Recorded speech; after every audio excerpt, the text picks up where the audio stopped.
Everybody. Yeah, it's the CoVida conversations. I call it CoVida because it's life together. And if there's anything we're learning, it's that we're all in this together. And I am inviting um, wise, longtime friends and colleagues to reflect with me in this moment of disassembly. What's possible now that wasn't before? Um, Simply because the great wall of resistance to all our good ideas was so strong that we were just like, we couldn't scale it. And suddenly that wall has chinks in it and has crumbles. And so I'm asking us to reflect in this moment of fluidity before whatever business as usual or unusual comes, what we see is possible now. And legitimately, those Milton Friedman ideas that are laying around, how do we make the ideas that are laying around be available when the wave of this pandemic subsides? And so I'm here with Chuck Collins, and I'm just going to ask Chuck to introduce himself and go for it. So, hey, Chuck. Hi, Vicki. Thanks for inviting me to chat. And I'm Chuck Collins. I live in Boston and sometimes in Southern Vermont. And I work at the Institute for Policy Studies, where I direct a program on inequality and the common good. And we have a little website called inequality.org, which is your go-to portal on data commentary and the like. I also kind of identify as having been born on third base, winning the lottery at birth. So coming into this world in a very privileged circumstance. So some of how I think about things is through the lens of how advantage works, even multi-generational advantage, and how that plays out into these discussions. So anyway, I'm glad to be here. Yeah, and so what do you see, Chuck? I mean, what do you see bubbling up? What's evident now that wasn't evident before, and what are the possibilities that come out of that? Well, one thing I think is it wasn't entirely evident. I would say that extreme inequality is America's pre-existing condition. And it often does take a disaster to kind of pull back and expose the real starkness of that. So if you think about Hurricane Katrina or some of the other sort of more localized disasters, those have been moments when we've been, stunned as a nation and as communities about the level of inequality. And I think obviously this is one of them, the ways in which those kind of deep ruts of inequality are sort of playing out in the moment, whether it's the historic racial wealth divide or just the privileges of those whose wealth is concentrating at the top. So I think we have a huge opportunity to engage as a society as to what that means, whether it's the plight of frontline workers who are the most vulnerable and at risk right now, as well as what kind of society do we want in terms of this, kind of unseemly concentration of wealth and power. And now what I would call sort of pandemic profiteering, and the fact that wealth is surging to people at the top. And as you remember, coming out of the 2008 economic meltdown, that was hugely disruptive, and only 20% of households have really recovered, sort of back to the economic stability to the extent they had any stability. And we're still waking up to just how many people live close to the edge, have no cushion to fall back on. So I think it's an invitation to really re-envision our, commonweal, our society, our human family, and how we're organized. Yes, but here we go. Yes, but every time that this has been pulled back and we see, we see the bed bugs and the cockroaches, and we see, the dark side of America, Katrina, as you mentioned, or, what we, in hindsight, what we see about the 2008 crisis is that the banksters made out like bandits and the rest of us, fell further behind. what makes this any different about a conversation that could actually, like a incoming tide, actually leave these ideas further up on the beach to be discussed? Because right now, as you say, the the there's profiteering. There's people are shorting. People in the know about how the money system, financial system works. They're just working this just they work every other thing. Mhm. and and it's almost like, look at the national government and get upset about that, but underneath that, same old. So why is this any better an opportunity, and where do we have a place to put in a lever and just move anything? Well, I think one reason is that because we have in recent historic memory the aftermath of 2008, 2009, and exactly the way in which we came out of that recovery more unequal, more insecure.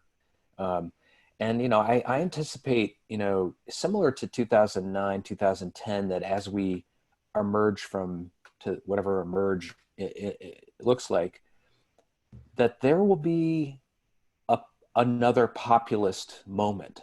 And it could go right wing populist and anti immigrant and Tea Party, if you will, the way it did in 2009, or it could go progressive populist, Occupy and growing demands for greater inequality. And in reality, I think we're going to see both. I think we're going to both see ways in which this pandemic, that people took advantage of it, that they pushed, sort of a neoliberal agenda as part of disaster capitalism, and inequality grew. At the same time, I'm hoping that through this conversation and lots of others, we will help collectively wake ourselves up to say, yeah, this is the moment when we want to rewire, restructure, re envision our economic and social lives together. And we're not going to let the banksters and the billionaires and the profiteers run the show anymore. And that people will use that fairly recent experience and memory, 2008 to 2010, to inform going forward. So I think that's a huge thing. And then I think your question about levers are really important. Um, I do think there's a moment here where people can understand why, in a United States context, we should have such a much more robust social safety net and decency floor through which people cannot fall. Um, so the frontline workers who are bagging groceries, delivering the mail, working in the postal service, working for package delivery, the home health care aides and nurses who are caring for the most vulnerable, some of the that our society is left behind and rendered invisible, but they continue to show up and care for them. The caring economy, if you will. These are the most underpaid, economically insecure, and have the least social safety net. And it just seems ridiculous now that we're quibbling over whether these people should be paid, a $15 living wage, whether we should have paid family sick leave, universal health insurance, um, a guaranteed income when people are sick. This is the moment to say, wait a sec, yeah, there's a lot of people who have been laid off and are collecting unemployment, and there are other people who have the luxury of telecommuting and keeping their jobs and working from a distance. And there's a huge, some 40% of the population who is showing up for work uh, at great peril to their own health, and are making the economy continue to function, making it possible for the rest of us to survive.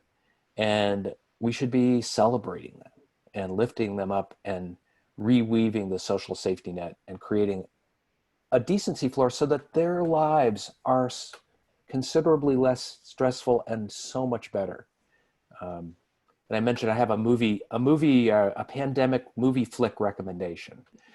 There's a film that came just released in the United States by British film director Ken Loach called Sorry we missed you. The name of the movie comes from the little tag that the delivery package guy leaves at your door when you're not home. Sorry we missed you. We'll bring your package back tomorrow. And the guy in this case is named Ricky, and he's the father in a family of 4. And it's really a film about life in the gig economy in England as a delivery driver and a home healthcare aide as the social safety net is frayed and dismantled. And I recommend it as a movie to cultivate our empathy and understanding and deepening our commitment to making sure that all workers have that basic decency. Right. Yeah, so yes, all of this ought to happen, but I'm going to ask you to get a little more feral. I'm going to ask you to be like feral, and we're going to go for the jugular here. We're going to like, what is it that we can, those of us, who care deeply now, but who will be distracted in 2 months, just give us something like, how does this decency floor come into being? And are there policies like, the Pope just said, universal basic income. Well, golly, if the Pope says, is it UBI? Is it sort of some sort of national health insurance system? Because this, maybe it's simply that people like you and many others, and all the way up to Bernie and Elizabeth, been thinking this through. You've got the template. It's just landing the template in policy. It's landing it, and how we have an opportunity now to grab a little bit more power to like have our voice matter. So what is the decency floor? How do we have a decency floor? And is there like a tip of is there a point of the spear that we can like get in there and work on it? Yeah, well, I think we should start by remembering that these proposals are wildly popular. I mean, 70 to 80% of the population, Republicans, Democrats, Independent, basically support a number of the progressive pieces of this policy agenda. And I predict coming out of this, in the midst of this crisis, more people will support it. More people will get it, Right. So I think step one is just like to become Denmark, to move as quickly as we can toward a floor. And that could be both universal basic income and guaranteed income / guaranteed job, a government as employer of last resort. There's plenty of work to be done. There's plenty of work to be done, particularly if we reduce the work week so that people can care for one another and toil less. So I think that's a component, whether it's guaranteed income and guaranteed employment or some combination of those things, is part of the floor. Universal health insurance, a no-brainer. That's just the agenda that we are so far behind in implementing. It can be done in different ways. It can be done in a single payer way. It can be done with a public option that competes with a private system. But the basic principle is no one should not have access to decent and affordable health care. I think things that support workers and families, paid family sick leave, whether it's to care for a family member or to have paid leave for parenting. If coming out of this, we understand the vital role of parenting and nurturing and supporting parents in our culture, that would be a good takeaway. So I just think we should, and George Lakey has a wonderful book called Viking Economics, where he talks about, what could we learn from the Nordic model in terms of a decent society? And these are free market capitalist societies that people are worried about, will this mean that your local coffee shop is going to be run by a Soviet council or something? Just relax, everybody. Right. This is a mixed economy. It's another flavor of capitalism, just to me, a much more sort of palatable flavor because there's that decency. And then I think, at some point we're going to have to figure out how to pay for all this, and I think it's time to restore the progressivity of the tax code. I think we should start with like an emergency surtax on the incomes of the top 0.1%, people with incomes, over $3 million, who a lot of their income comes from capital and investments. The first several $trillion of revenue should come from the billionaires in that top 0.1%. They have collected, almost all the growth in income and wealth of the last several decades. Their tax obligations have gone down. The billionaire class has seen their tax obligations go down 79% as a percentage of their wealth over the last 4 decades. And I'll put in a little selfish plug, but check out inequality.org.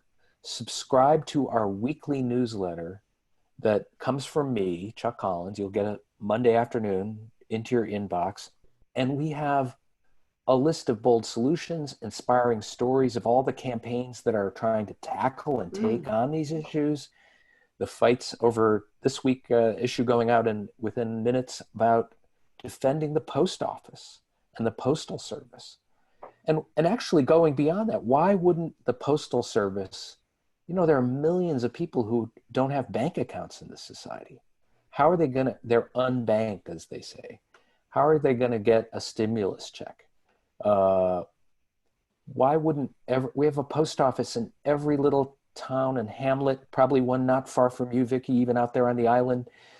Why wouldn't we create a postal banking program to replace the predatory payday lenders that prey on low-income people and have a postal banking system in every jurisdiction? So this is really an opportunity to take some of the best thinking about how do we reduce inequality, how do we raise the floor, how do we close the racial wealth divide, and build a movement that already has a huge amount of support for its basic programs. Student debt, who thinks college debt is a good idea? The student debt loan servicing industry thinks it's a great idea. They are the only ones. Right? There are 40 million households paying student debt that serves no real good economic purpose.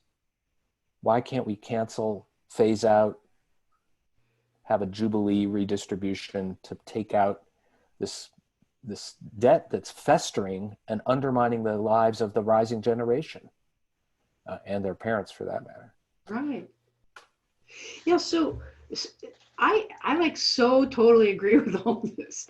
And one of the things I heard from you is capturing the narrative, because if it's true that 70 or 80% of the people in the United States support this agenda or pieces of it, maybe they don't support like forgiving college debt and having a jubilee. Maybe they don't support that, although probably everybody does because they're suffering from it. So where's the place we capture the narrative? Is it through, charismatic people like Alexandria Ocasio-Cortez? Is it Bernie, using his bully pulpit now that he's stopped his campaign for president? Does he move his movement in this direction and the movement presses to whoever wins for president? Is it Elizabeth? Is it, is it some, it's like Bill McKibben years ago, said we don't have a climate movement. Is it the poor people's campaign? I mean, where, how do we raise the profile in a way that's aggressive but not violent, aggressively capturing the narrative? How do we do that? Well, I think in this moment, it's hard for us to feel our power because of the way this pandemic works. In fact, I sort of, I'm sad that, I know that we were heading into sort of a rocky economic time, with economic and ecological disruptions on the horizon. And I was kind of trying to prepare for that mentally. And then, my biggest sadness is like, we're not all having parties and potlucks and marches, and, we're not able to be in the streets to pressure, but we should prepare ourselves for that moment. We're entering into absolutely a period of intensified change. And the election is one component of that. And I think it kind of invites us individually, each of us, to be like, well, maybe I should run for county commissioners. Maybe I should do more to support our revolution and the social movements. Poor People's Campaign is a great idea, which I think, if we're looking for moral leadership in this moment, Mhm. the Reverend William Barber, Reverend Thea Harris, these are people who we should be lifting up and listening to in this moment. So, yes, there is a need for charismatic leaders, but there's sort of also just calling forth in each of us, what are the things that each of us can contribute in this moment. And I think that there are a lot of younger people that I'm just saying, well, I said to my daughter the other day, who is sitting in Arizona, just laid off from her job or not, I'm sorry, she's on furlough from her job as a librarian. She works in a public library. It's her first, she's, 24. It's her first big job. And, she's furloughed, and the county commission has been stingy and forcing people to go to work when they shouldn't have in the public. And finally, the governor overruled. I said, who you going to run for county commissioner? If not you, who are you going to run? Who's going to have this more humane vision Mm. that talks about, shouldn't we put the quality of lives of workers paramount? Shouldn't there be a preferential option for those most vulnerable in our society, that all should have a decent life? So I think it's movement time, and think of ourselves we're almost in these pandemic isolation chambers, maybe to cultivate our inner capacities to wage public witness in the months and years ahead. Mm. Um, that's one way. I mean, I would be remiss if I didn't say, look, we live in an oligarchy. And that's the other thing that's being exposed in this moment. We live in an oligarchy. The reason 80% of the people can support a big, bold public policy change and nothing change is because our political system has been captured by the rich and powerful. We're really talking about a couple hundred global companies. We're talking about a couple tens of thousands, maybe, of sort of oligarchic, plutocratic, powerful people. They're a tiny sliver of the population. There's a large class of what I call the wealth defense industry that enable them to maintain their power. But we should be cultivating our narrative, if you will, of why that's bad and why that is not in the interests of anyone in this society. We have a report coming out this week. I'll give your listeners get a sneak preview. 5 billionaires have seen their wealth surge since the beginning of the pandemic.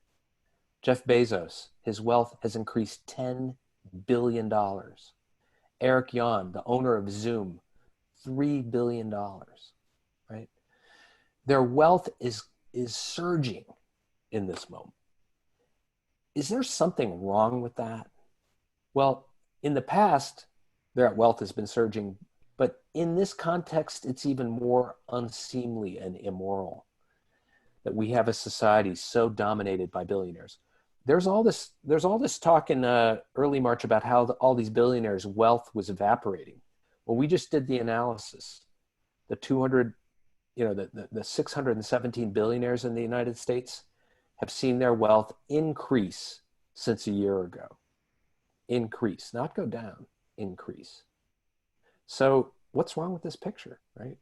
Why do we permit or allow a society to be so dominated by so few? So it's also a democracy moment. We need to organize to retake our democracy, and not allow a small minority group to control our elections and our political system, and essentially take our voices away. We should be offended by it, and we should act accordingly. Hmm. Wow. Um, yeah, that's why this pandemic, this sort of exposure of the, pulling back the curtain from the Wizard of Oz, really being able to see into the machinery of how this society organizes itself. And the DNA of the society is only one way to organize a society. And it's feudal, really. It's like if we support the overlords will protect us. Yeah. Um, and um, so in this moment, we get to see that. And what I'm hearing from you, and maybe this can be our wind up piece, is that there's an aspect to it that is resolve. It is, it is, shifting our focus from dusting ourselves off and seeing if we're okay and our family's okay and the people we love are okay and our community. It's like we're very focused on the generosity of um, the heart of the people that you can see and connect with, and also a sort of a big public feeling for the public workers. So, but add on to that, like have be the next layer out of like a steely resolve to analyze where the levers of power are that we have access to, whether it's through our voice or running for public office, or one of the things that's coming out of this interview is relationship is not just with you, but the people I'm talking. Relationship is everything. You build those relationships with people in all sorts of different positions, whether it's through your politeness when you get your license or whatever it Mm-hmm. is like doing a sort of access to power and influence analysis of your own life. Where can I take a stand out there, and how far out can I go with taking a stand? And what are the organizations like yours and the Poor People's Campaign that have been taking this stand, and I've turned a blind eye because I'm busy. It's that would be That's what I'm hearing as a call to action. So I'd like, what do you think about that? Well, I think you said it beautifully, and I think part of our practice is to notice the acts of solidarity and generosity that are our nature. I mean, I love Rebecca Solnit's book Paradise Built in Hell, which is sort of about how during times of disaster something gets tapped in our something in our nature is tapped. And coming from a Catholic social justice tradition, I think of the word solidarity. It is a recognition of our interconnection, our oneness, and acting based on that insight. And when we and I think as I said, I grew up in a wealthy family. I grew up in the 1%. I kind of understand how privilege is a disconnection drug. It keeps people apart. It's not that people are fundamentally evil. I think that we're just living in a system where we're encouraged to be selfish and compartmentalized and not to see the web, not to see all the ways that we are connected. Whereas solidarity is acting on the other knowledge of our interconnection. So I would just say part of our, I have what I would call my pandemic practices. Uh-huh. Since I can't go and do some of the things I normally do, well, what am I doing differently? Well, one of the pandemic practices is to cultivate a deepening of that understanding of the web, of human solidarity, of gratitude for those around us who are doing this work. Another pandemic practice is cultivating my connection to nature, and the natural world. How many years have I missed spring, the coming of spring? Um, and now I have this opportunity to watch it unfold in real time and learn the lessons that nature has for me. So I'm reading this great book called The Eight Master Lessons from Nature. Mm. And tonight in my little town in Vermont, millions of salamanders will be trying to make their way safely across our roads to get to the vernal pools so they can have babies. And we have this whole community response to help them and all the other amphibians get across the road safely. I've always wanted to do that. I've always read people doing that. I thought, wow, that's kind of cool. Now I'm part of that. It's part of my pandemic practice. So I think I would just invite each of us to like think of the things that help us prepare ourselves for the coming years of, engagement that we will be called upon, not to back away, but to step forward and help us push the institutions and one another and support one another and pull some of the rest of us along to build this beloved community that we know in our hearts is what we want. Exactly, Chuck. Oh, wow. I love that image of the salamanders. And, you feel like I want to do something in this time, and to realize that the natural world, there's all sorts of processes that are being, what do you call it? The fact that humans aren't out and about is helping the natural world, and appreciating that. And the last observation I'll say is that solidarity is oneness made visible. It's really, there's all these people who are thinking about oneness and meditating on oneness and feeling the oneness and stuff like that. Solidarity is the gritty practice of oneness. That's And right.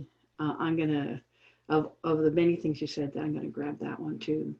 Yeah. So Awesome. thanks, Chuck. We've indulged ourselves longer than most, and yeah. I'll be putting this up on my website, on my YouTube channel, and on my Facebook, and we can see how far we can make it travel. Great. Okay, ciao, ciao, my friend. Thank you. Thank you, Vicki. Thanks for the conversation.